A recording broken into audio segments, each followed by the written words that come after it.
नमस्कार। अक्सर हम किसी को अकेले चुपचाप चलते हुए देखते हैं और सोचते हैं कि उनके मन में क्या चल रहा होगा।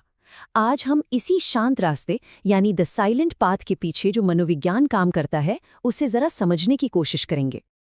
लेकिन पहला सवाल तो यही उठता है, क्या वो सच में अकेले हैं या फिर वो एक ऐसी बातचीत में डूबे हुए हैं जो हमें दिखाई नहीं देती। चलिए इस विचार की पहली परत को खोलते हैं। हमारा पहला खंड है द सॉलिटरी फिगर, यानी वो अकेला चलता हुआ इंसान। देखिए, किसी को अकेले टहलते देखना बहुत ही आम बात है ना? लेकिन अक्सर हम इस नज़ारे को गलत समझ लेते हैं। हम कुछ ऐसे अंदाजे लगा लेते हैं जो शायद सच्चाई से बहुत दूर हों। और यहीं पर एक बहुत दिलचस्प विरोधाभास देखने को मिलता है। बाहर से देखने पर हमें क्या लगता है कि ये इंसान अकेला है, शायद थोड़ा असामाजिक है या बस यूं ही बिना किसी मकसद के घूम रहा है। लेकिन उनकी अंदरूनी हकीकत इससे बिल्कुल अलग हो सकती है। असल में वो इंसान गहरे चिंतन में हो सकता है, अपने विचारों और भावनाओं को प्रोसेस कर रहा होता है। ये दुनिया से भागना नहीं है, बल्कि ये खुद से जुड़ने की एक कोशिश है। और खुद से जुड़ने का यही विचार हमें हमारे दूसरे खंड तक ले आता है, अ डायलॉग विद सेल्फ, यानी खुद के साथ संवाद।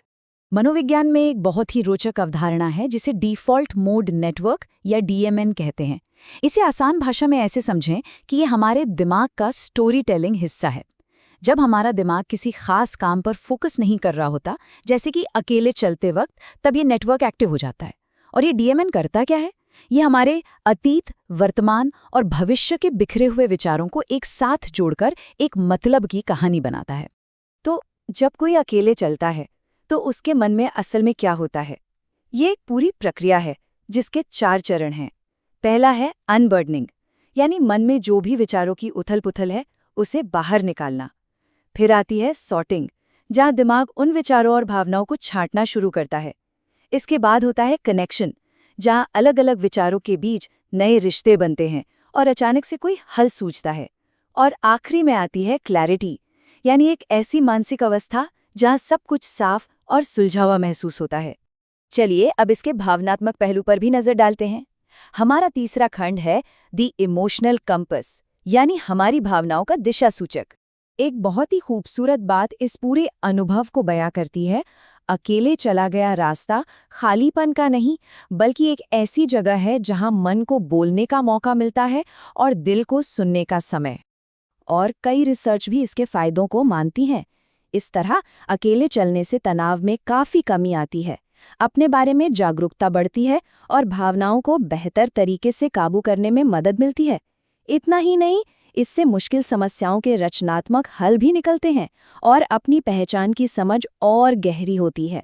और अब हम अपने इस विश्लेषण के आखिरी खंड पर आते हैं, फाइंडिंग द पाथ, यानी उस रास्ते को पाना। तो इस पूरी चर्चा का सार क्या है? सबसे महत्वपूर्ण बात यह है कि अकेले चलना दुनिया से भागना नहीं है, नहीं, बल्कि ये जानबूझकर अपने साथ जुड़ने, अपनी अंदरूनी दुनिया को समझने और उसे व्यवस्थित करने की एक कोशिश है। तो अगली बार जब कोई अकेले चलता हुआ दिखे या हम खुद उस रास्ते पर हों, तो शायद हमारा नजरिया थोड़ा अलग होगा। सवाल बस यही है कि हमारे इस शांत रास्ते पर हमारे लिए क्या इंतजार कर रहा है।